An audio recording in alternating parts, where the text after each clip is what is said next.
तो देखा आपने कि किस तरह से बारिश के बाद छत्तीसगढ़ में नदी नाले उफान पर हैं और कई जगहों पर बाढ़ की स्थिति बनी हुई है। तो देखिए छत्तीसगढ़ में बारिश को लेकर अलर्ट भी जारी किया गया है।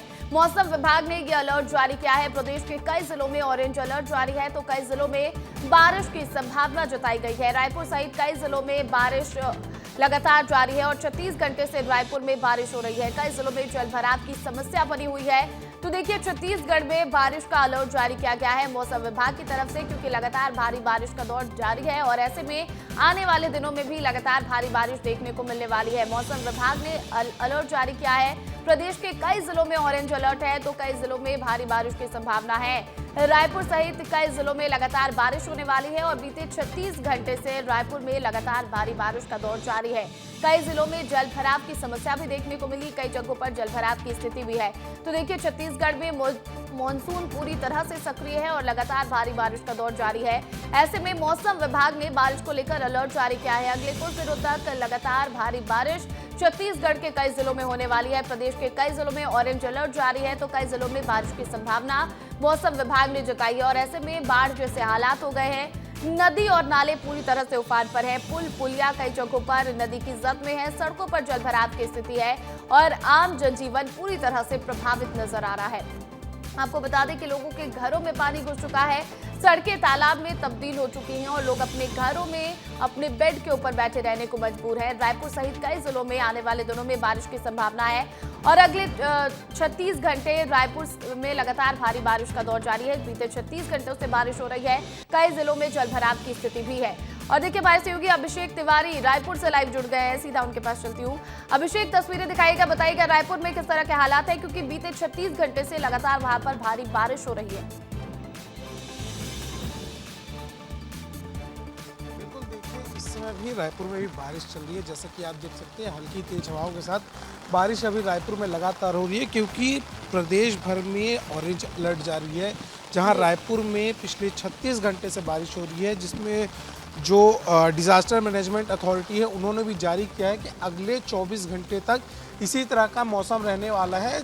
रायपुर के साथ साथ बलौदाबाजार, धमतरी, रायगढ़, जांजगीर चांपा, कबीरधाम, कोरबा, महासमुंद, मुंगेली, नारायणपुर, रायगढ़, इन सभी जगह पे इसी तरह का मौसम अगले 24 घंटे तक दिखाई देने मिलेगा, जहां लगातार बारिश होने के कारण कई जिलों में तो जलभराव की भी परिस्थिति देखने को मिल रही है। आपने रायगढ़ की तस्वीरें देखी होंगी, वहाँ भी इसी तरह से कुछ जलभराव है। कल हमने रायपुर की भी आपको तस्वीरें दिखाई थी। राजधानी में भी जलभराव की कहीं कहीं स्थिति बन चुकी है। ये जो है लगातार पिछले जो 36 घंटे से बारिश हो रही है उसके कारण है। और जो निगम है उनका जो मैनेजमेंट है जल भराव को खाली करने का, ऐसा कुछ दिखाई दिया नहीं है, वो विफल होते ही दिखाई दिया है। इसी कारण जल भराव की स्थिति बन रही है और अभी अगले 24 घंटे इसी तरह की और स्थिति बनी रहेगी, इसी तरह की बारिश होती रहेगी हल्के हल्के हवाओं और गर्जन के साथ। तो देखना होगा कि रायपुर में किस तरह देखने वाली बात होगी कि आगे किस तरह की तस्वीरें सामने आती है, क्योंकि देखिए बीते 36 घंटे से लगातार भारी बारिश हो रही है रायपुर में और कई ऐसे जिले हैं जहां पर भारी बारिश का दौर जारी है। आने वाले 24 घंटों के लिए भी मौसम विभाग ने भारी बारिश की संभावना जताई है। बहुत शुक्रिया अभिषेक तमाम अपडेट के लिए। वही देखिए खैरागढ़ जिले में बारिश लोगों के लिए परेशानी बन चुकी है। 12 घंटों से लगातार यहां पर बारिश हो रही है और बारिश ने ग्रामीणों की चिंता बढ़ा दी है। बारिश के चलते जगह जगह पर जलभराव है।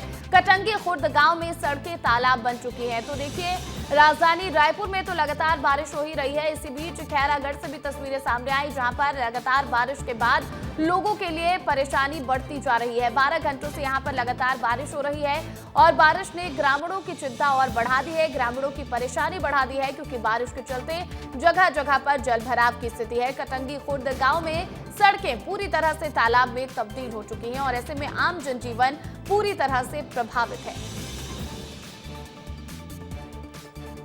तो वहीं देखिए खैरागढ़ जिले में बारिश लोगों के लिए कैसे परेशानी बनी है, क्योंकि अगले 24 घंटों के लिए भी रेड अलर्ट जारी है। लगातार भारी बारिश वहां पर हो रही है और अगले 24 घंटे भी यहां पर भारी बारिश की संभावना है। ऐसे में मौसम विभाग ने खैरागढ़ में रेड अलर्ट जारी कर दिया है। बारिश के चलते लगातार हादसे भी हो रहे हैं। अलग अलग हादसों में 20 लोग घायल हुए हैं। पेंड्री कला में पेड़ से एक कार टकरा गई, जहां पर 7 लोग घायल हुए, जबकि देवरचा गांव में कार पलट गई और इस हादसे में 12 लोग घायल बताए जा रहे हैं। सलौनी में पेड़ से गाड़ी टकरा गई और चालक गंभीर रूप से घायल हो गया है। सभी अस्पताल में भर्ती हैं और सबका इलाज जारी है, लेकिन बारिश लोगों के लिए परेशानी बनता जा रहा है। एक ओर जलभराव की स्थिति है, आम जनजीवन प्रभावित है, तो वहीं दूसरी ओर हादसे भी यहां पर होते नजर आ रहे हैं। अगले 24 घंटे के लिए खैरागढ़ में रेड अलर्ट जारी है और बीते अगर दिन की बात करें तो कई हादसे हुए जिसमें 20 लोग घायल हो गए। इधर छत्तीसगढ़ के कोरबा जिले में भी बारिश लोगों के लिए मुसीबत बनी हुई है। देवपहरी जलप्रपात में 6 लोग फंसे हुए हैं। पानी के तेज बहाव के कारण ये लोग यहां पर फंस गए थे। मोबाइल से फंसे होने की उन्होंने सूचना दी और जब बहाव कम हुआ तो इनका रेस्क्यू किया गया। हिदायतों के बाद भी लोग रिस्की जगह पर जा रहे हैं, लापरवाही बरत रहे हैं और इस वजह से कभी भी जनहानि हो सकती है। तो देखिए कोरबा से तस्वीरें सामने आई है, देवपहरी जलप्रपात की तस्वीरें हैं और देखिए एक और ये तस्वीरें बेहद खूबसूरत है तो वहीं दूसरी ओर डराती भी है। आप देखिए यहाँ पर लोगों को जाने के लिए मना किया है, प्रशासन ने पूरी तरह से यहाँ पर लोगों के जाने पर रोक लगा दी है, लेकिन फिर भी लोग यहाँ पर पहुंचे थे इस जलप्रपात को देखने के लिए और अचानक से जो पानी का सैलाब आया, लोग इसके बीच फंस गए। पानी के तेज बहाव के कारण 6 लोग यहाँ पर फंसे नजर आए। मोबाइल से उन्होंने फंसे होने की सूचना दी और जब बहाव कम हुआ तो लोगों का रेस्क्यू किया गया। हिदायतों के बाद भी लोग ऐसे रिस्की जगहों पर पहुंच रहे हैं और लापरवाही बरतते नजर आ रहे हैं, जिससे कभी भी बड़ा हादसा हो सकता है। तो कोरबा में भारी बारिश का दौर लगातार जारी है और बारिश के चलते नदी नाले उफान पर हैं। पुल पुलिया के ऊपर से पानी बहता नजर आ रहा है। युवक ने नदी पार करने की कोशिश की और बाइक समेत नदी में बह गया। हालांकि आसपास मौजूद लोगों ने रेस्क्यू कर युवक की जान बचा ली है। घटना का वीडियो भी अब सामने आया है। लोगों का कहना है कि शराब के नशे में था ये युवक। हरदी बाजार क्षेत्र की यह घटना बताई जा रही है। तो देखिए कोरबा से तस्वीरें सामने आई जहां पर लगातार बारिश के बाद नदी नाले पूरी तरह से उफान पर हैं। पुल पुलिया नदी के जद में है और ऐसे में युवक शराब के नशे में बाइक के साथ नदी पार करने की कोशिश कर रहा था और तेज बहाव की वजह से उसकी बाइक बह गई। युवक भी बहने वाला था, लेकिन आसपास के लोगों ने उसे बचा लिया, उसका रेस्क्यू कर लिया। लोगों का कहना है कि युवक शराब के नशे में था और उसके बाद वो शराब के नशे में बाइक के साथ नदी पार करने की कोशिश कर रहा था जब ये हादसा हुआ। अब ये वीडियो वायरल हो रहा है, आप ये वीडियो देखिए और सचेत रहिए कि आप कुछ इस तरह का ना करें, कुछ इस तरह की लापरवाही ना बरतें कि आपके साथ भी कोई हादसा हो जाए। हरदी बाजार क्षेत्र की यह घटना बताई जा रही है।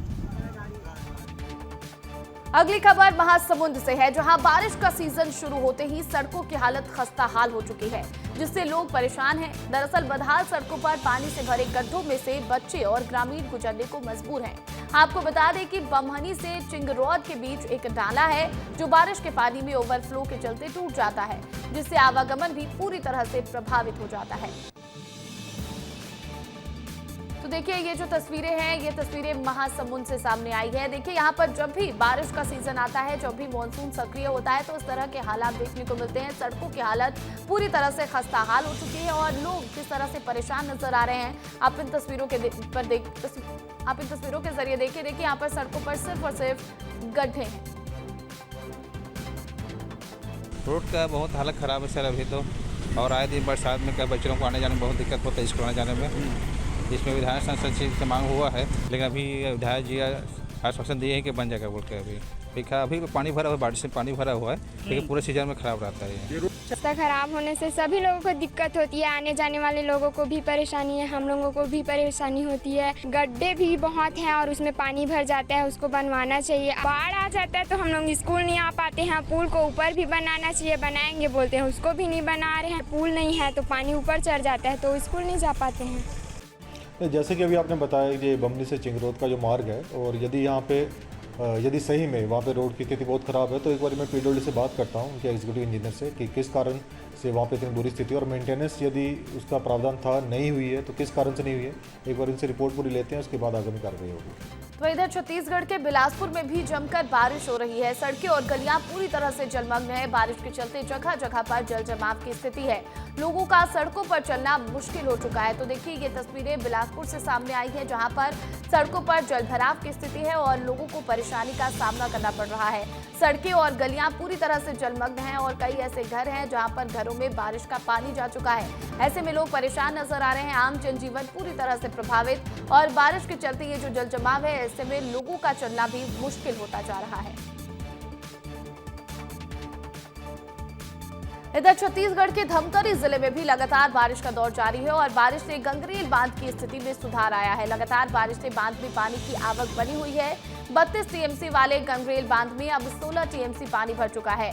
लगातार बारिश से 18,000 क्यूसेक पानी की आवक बनी हुई है, तो वहीं 400 क्यूसेक गंगरेल बांध से पानी छोड़ा जा रहा है। कैंटमेंट एरिया से लगातार पानी की आवक बनी हुई है। और देखिए, धमतरी जिले में लगातार हो रही बारिश से जनजीवन पूरी तरह से अस्त व्यस्त है। मेघा महानदी में वैकल्पिक मार्ग बह चुका है। पुल टूटने के बाद ये मार्ग बनाया गया था। जिला मुख्यालय से गांवों का संपर्क भी टूटा है। जान जोखिम में डालकर लोग नदी पार करने को मजबूर हैं। ठेकेदार की लापरवाही इसमें सामने आई है। रेतीले मिट्टी से ये वैकल्पिक मार्ग बनाया गया था, जो कि अब पूरी तरह से ढह चुका है। तो देखिए, धमतरी जिले में लगातार भारी बारिश देखने को मिल रही है। मूसलाधार बारिश के बीच जनजीवन पूरी तरह से प्रभावित है और ऐसे में मेघा महानदी में जो वैकल्पिक मार्ग बनाया गया था वो भी अब बह चुका है। पुल टूटने के बाद ये मार्ग बनाया गया था, अब ये मार्ग भी पूरी तरह से बह चुका है। जिला मुख्यालय से लोगों का संपर्क टूट चुका है। जितने भी यहाँ पर गांव हैं उनका जिला मुख्यालय से संपर्क टूटा है और ऐसे में जिन्हें भी जिले की तरफ जाना है वो जान जोखिम में डालकर नदी पार करते नजर आ रहे हैं। ठेकेदार की लापरवाही सीधे तौर पर उजागर होती है। रेतीले मिट्टी से ये वैकल्पिक मार्ग बनाया गया था, जिसकी वजह से ये ढह चुका है। और चलिए आगे बढ़ेंगे और अब बात करेंगे बीजेपी के प्रशिक्षण शिविर की। मैनपाट में बीजेपी के प्रशिक्षण शिविर का आज दूसरा दिन है। विधायकों और सांसदों ने यहां पर योग किया। सुबह सुबह माननीय ने योग किया है। बीजेपी के सांसद और विधायक सभी यहां पर मौजूद रहे। तो देखिए, छत्तीसगढ़ के मैनपाट में बीजेपी का प्रशिक्षण शिविर चल रहा है और आज इसका दूसरा दिन है। सुबह सुबह ये तस्वीरें सामने आई जहां पर विधायक और सांसद योग करते नजर आए। सुबह सुबह ये सभी माननीय योग करते दिखाई दिए और बीजेपी के तमाम सांसद और विधायक यहां पर मौजूद हैं। और देखिए, बीजेपी का ये प्रशिक्षण शिविर बेहद खास है। आज इसका दूसरा दिन है और कल तीसरा दिन यानी कि कल समापन समारोह है। कल इसकी शुरुआत हुई, भव्य शुरुआत यहाँ पर देखने को मिली और कल बीजेपी के राष्ट्रीय अध्यक्ष जेपी नड्डा यहाँ पर पहुंचे थे और सभी को रणनीति बताई गई कि किस तरह से बीजेपी संगठन के तौर पर काम करती है और किस तरह से आगे की रणनीति छत्तीसगढ़ में बीजेपी की होनी चाहिए, किस तरह से समन्वय बनाकर सरकार के साथ काम करने की जरूरत है। जितने भी सांसद और विधायक हैं उनको एकजुट होकर काम करने की जरूरत है। और अब आज ये तस्वीरें सामने आई। सुबह सुबह मैनपाट में बीजेपी के प्रशिक्षण शिविर में विधायकों और सांसदों ने योग किया है। तमाम जो छत्तीसगढ़ के विधायक और सांसद हैं बीजेपी के, वो यहाँ पर मौजूद हैं और सभी योग करते नजर आ रहे हैं। बीजेपी के सांसद और सभी विधायक यहाँ पर मौजूद रहे। तो देखिए, मैनपाट में बीजेपी प्रशिक्षण शिविर का आज दूसरा दिन है। आज 7 सत्रों में 7 विषयों पर चर्चा होने वाली है। केंद्रीय मंत्री शिवराज सिंह चौहान का संबोधन होगा। लोक व्यवहार एवं समय प्रबंधन पर संबोधन होगा। राष्ट्रीय संगठक वी सतीश मार्गदर्शन करते नजर आएंगे। एसटी/एससी की सामाजिक भौगोलिक परिस्थितियों पर चर्चा होगी। तो विकसित छत्तीसगढ़ अवसर और चुनौतियों पर सीएम का संबोधन भी सुनने को मिलेगा। मीडिया पर राष्ट्रीय महामंत्री विनोद तावड़े का संबोधन होगा। हमारा विचार और पंच प्रण पर शिव प्रकाश का संबोधन होगा। मोदी सरकार के 11 साल पर बीजेपी के प्रदेश प्रभारी नितिन नवीन भी संबोधित करते नजर आएंगे। और देखिए, लगातार तस्वीरें भी सामने आ रही है मैनपाट से। अभी वहां से तस्वीरें सामने आ रही है, आपको वो तस्वीरें भी दिखाएंगे। लेकिन फिलहाल आपको बता दें कि 3 दिवसीय ये सत्र है और ये सत्र बेहद खास माना जा रहा है क्योंकि इसमें तमाम जो आला अधिकारी हैं, बीजेपी के आला कमान के शीर्ष नेतृत्व के जो नेता हैं वो यहाँ पहुंचने वाले हैं और वो यहाँ पर कई विषयों पर अपनी राय रखने वाले हैं। संबोधित तमाम विधायकों और सांसदों को करने वाले हैं और वहां की तस्वीरें भी सामने आ रही है। हमारे सहयोगी दिलीप जायसवाल वहां पर मौजूद हैं। दिलीप, तस्वीरें दिखाएगा कि आज दूसरे दिन सुबह सुबह किस तरह की तस्वीरें सामने आ रही हैं।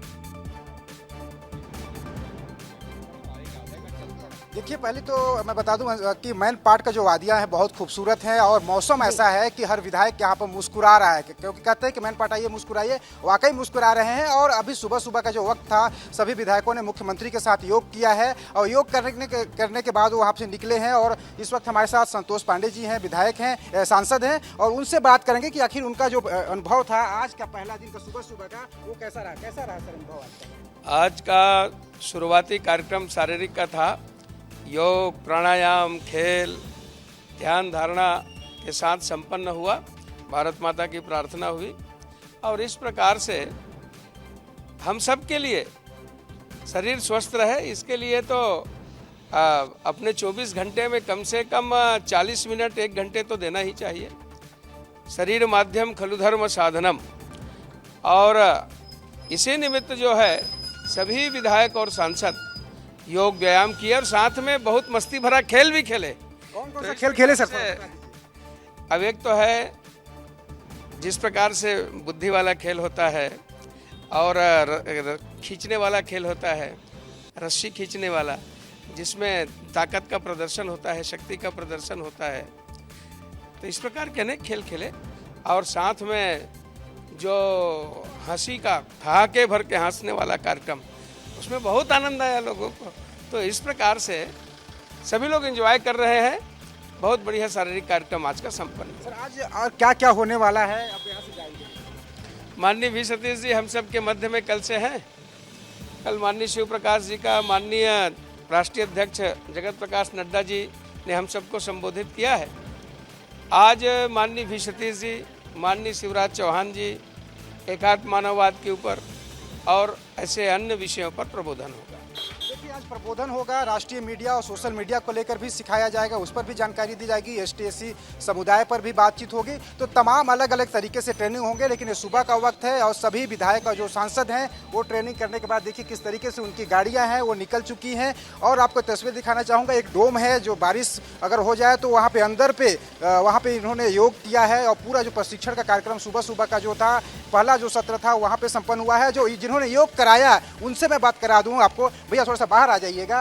ये देखिए इन्होंने पूरे विधायकों और सांसदों को आपने आज योग करा दिया, किस तरीके से आपने योग कराया पूरी डिटेल बताइए। जी आज जैसा कि हमको यहाँ पर योग के लिए आमंत्रित किया गया था, मैं पतंजलि से हूँ, योग शिक्षक हूँ और सहराज प्रभारी भी हूँ छत्तीसगढ़ का। और हमें आमंत्रित किया गया था योग के लिए, सभी सांसद और विधायक गणों को प्रशिक्षण शिविर में योग कराना है। योग वास्तव में देखिए योग आज करना अनिवार्य है। लोगों ने एक बीमारी से इसको जोड़ के कर दिया है कि योग जो है बीमार व्यक्तियों के लिए, योग बीमार व्यक्तियों के लिए नहीं, ये तो सबके लिए सर्वांगीण विकास के लिए है। योग एक जीवन पद्धति है। योग करने से व्यक्ति योग्य बनता है, उपयोगी बनता है, सहयोगी बनता है राष्ट्र के लिए और अपनी पूर्ण आयु को प्राप्त करता है। सीएम साहब को, पूरे विधायकों को, छत्तीसगढ़ के जो बीजेपी के सारे विधायक हैं सबको योग कराया, किसका परफॉर्मेंस अच्छा लग रहा था? नहीं, सभी लोगों ने बहुत अच्छे से योग किया और आज तो सभी लोग योग को अपना रहे हैं, पूरा विश्व अपना रहा है। और हमारे माननीय मुख्यमंत्री जी बहुत अच्छे से, हाँ, आदरणीय पवन साय जी, आदरणीय अजय जामवाल जी, सभी लोगों ने बहुत ही अच्छे से योग को किया और पहले से भी सभी लोग योग करते रहे हैं। आज पुनः सभी लोगों ने योग किया। योग करने से वास्तव में दिन भर एनर्जेटिक रहते हैं, पावरफुल रहते हैं, ऊर्जा हमारी ऊर्ध्वगामी रहती है, हमारे ब्रेन में, हमारे शरीर में पूरी स्फूर्ति बनी रहती है, एनर्जेटिक रहते हैं, विचार बहुत अच्छे होते हैं, कार्य को बहुत अच्छे ढंग से करते हैं। क्योंकि व्यक्ति विचार अच्छे होंगे तभी तो अपने कार्य को अच्छे ढंग से रूपांतरित कर पाएगा।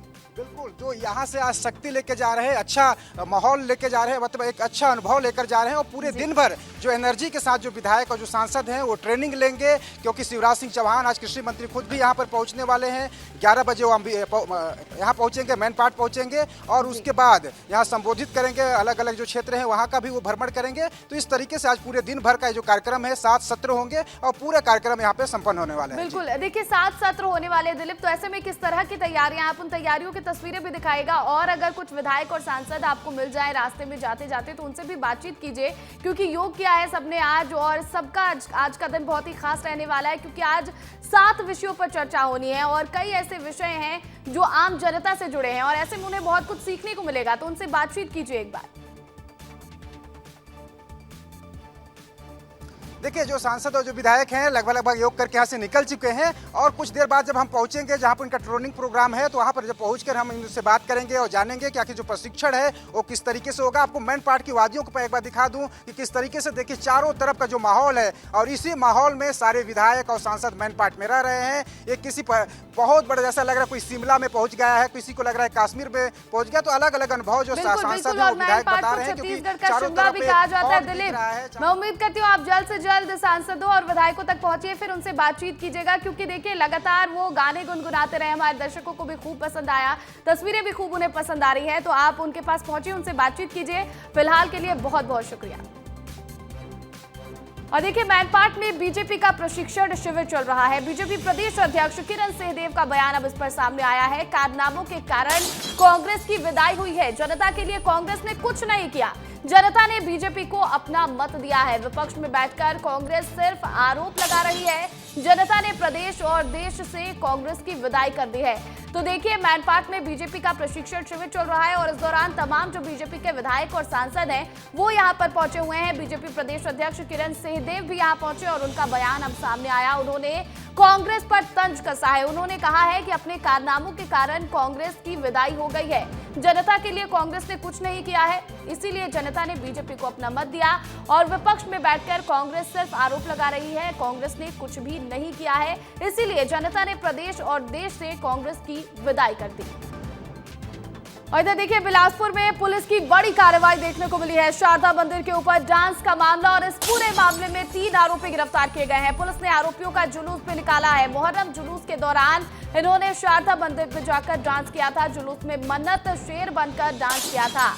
आरोपी सोहेल खान, मोहम्मद समीर और जुनैद रजा को गिरफ्तार किया गया है। तो बड़ी खबर है बिलासपुर से। बिलासपुर पुलिस ने बड़ी कार्रवाई की है। शारदा मंदिर के ऊपर डांस करने के मामले में 3 आरोपी को गिरफ्तार किया गया है और पुलिस ने इन आरोपियों का जुलूस निकाला। देखिए, बारिश हो रही है तो बारिश के बीच किस तरह से आरोपियों का जुलूस निकाला जा रहा है। छतरी लेकर यहाँ पर पुलिस आरोपियों के जुलूस निकालती नजर आ रही है। मुहर्रम जुलूस के दौरान इन्होंने शारदा मंदिर के ऊपर चढ़कर डांस किया था। जुलूस में मन्नत शेर बनकर इन्होंने डांस किया था। आरोपी का नाम सोहेल खान, मोहम्मद समीर और जुनैद रजा बताया जा रहा है, जिन्हें गिरफ्तार कर लिया गया है और पुलिस ने अब इनका जुलूस भी निकाला है। तो आप ये 2 तस्वीरें देखिए। पहली तस्वीर उस जुलूस की है जो आरोपियों को पकड़ने के बाद पुलिस ने जुलूस निकाला और वही दूसरी तस्वीर तब की है जब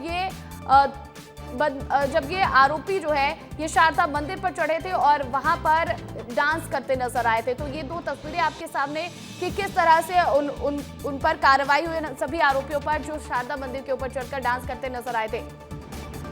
और हमारे सहयोगी आशीष दुबे फोन कॉल पर जुड़ गए हैं। आशीष, बताइएगा कि किस तरह की कार्रवाई है और आगे और पुलिस ने किस तरह से चेतावनी दी है कि अगर इस तरह का कृत्य कोई करता है तो कैसे कार्रवाई होगी? जी देखिए, टीटी कोतवाली थाने का मामला है पूरा। यह जो है धार्मिक सौहार्द बिगाड़ने को लेकर पुलिस इस पूरे मामले में गंभीर हुई है। कल जब यह वीडियो वायरल हुआ तो पुलिस हरकत में आ गई। उन तमाम लोगों की जो है पतासाजी शुरू हुई जिन्होंने मंदिर में मुहर्रम के दिन जो है शारदा मंदिर के ऊपर जो भारती नगर क्षेत्र है वहाँ इमाम बाड़ा के आसपास जो है जब ये सवारी निकली थी उसी दौरान जो है ये 3 लोग जो मन्नती शेर बने और मन्नती शेर बनकर इन्होंने जो है मंदिर के ऊपर चढ़कर जो है डांस किया, जिससे जो है हिंदू जो संगठन के लोग हैं और हिंदू समाज के जो लोग हैं उनकी भावनाओं को कहीं न कहीं आहत हुआ। और यही कारण था कि कल से जो है पुलिस इन लोगों की पतासाजी कर रही थी, ढूंढ रही थी उन्हें। जब वे मिले तो उनके खिलाफ में जो है धार्मिक सौहार्द बिगाड़ने के तहत जो है और एक संदेश देने की भी कोशिश यहाँ पर पुलिस की तरफ से की गई है कि आपसी सौहार्द बिगाड़ने की कोशिश ना करें, नहीं तो आप पर भी कार्रवाई हो सकती है। बहुत शुक्रिया आशीष तमाम अपडेट के लिए।